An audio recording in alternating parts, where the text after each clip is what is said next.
冇搞錯啊？你有冇喐啲就發爛渣啦？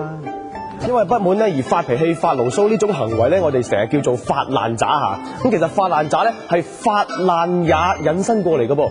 嗱，呢個發爛咧有兩種意思啊，一種咧就係反抗叛亂啦，一種咧就係責問啦。嗱，呢個也字喺呢個古文裏邊咧就有呢種判斷陳述嘅語氣嘅。咁因此一個人如果想鬧人嘅時候咧，佢就會發爛也㗎啦。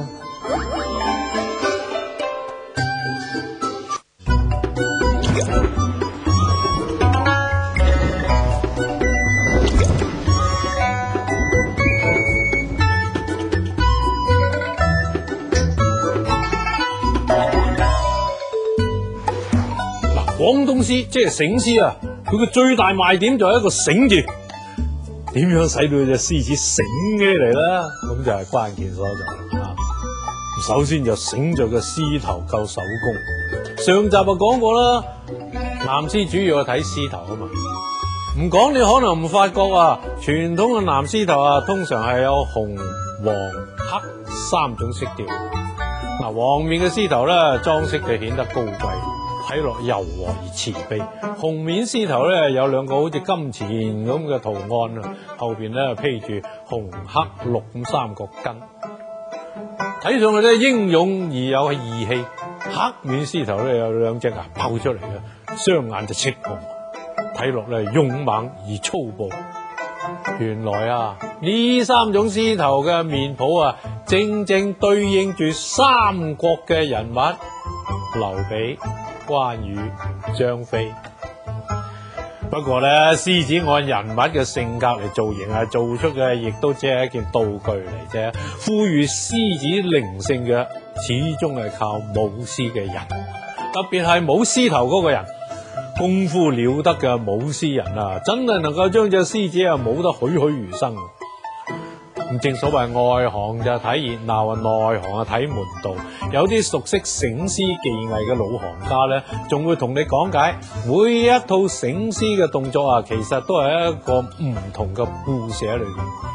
而舞緊獅子嗰位大佬啊，功夫究竟如何咧，就要睇佢能唔能夠表現出獅子嘅喜怒哀樂驚疑貪慮各種情緒。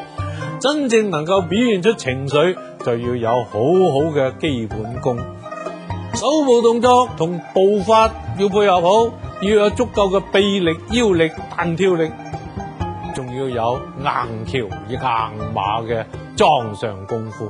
基本功好嘅人啊，先至能夠去採青嘅。事關啊，往往要舞住個獅頭，擒上好高嘅位置，係高難度嘅特技嚟嘅。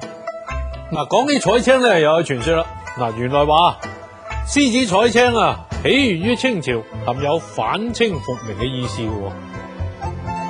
反清嘅文人義士咧，唔方便直接表達推翻清朝嘅意思，就兜個彎嚟講嘢。佢哋特登啊，加插咗醒獅食生菜嘅環節，係好有寓意嘅。生菜係清晰嘅，食咗棵生菜嘅意思，咪就係食咗清朝咯。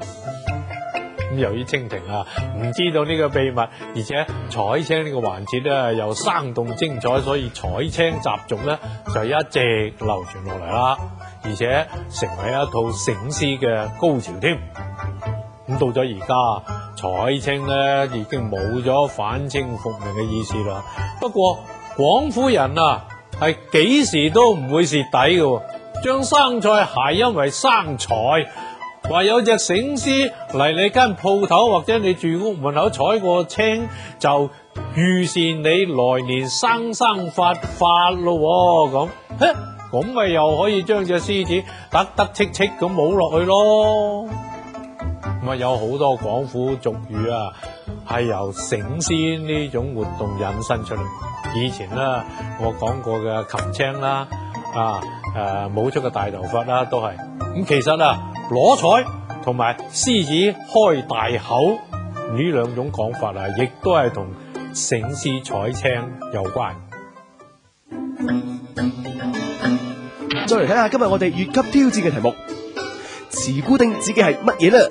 A 一種食物， B 男仔， C 一種舞， D 師姑庵啊。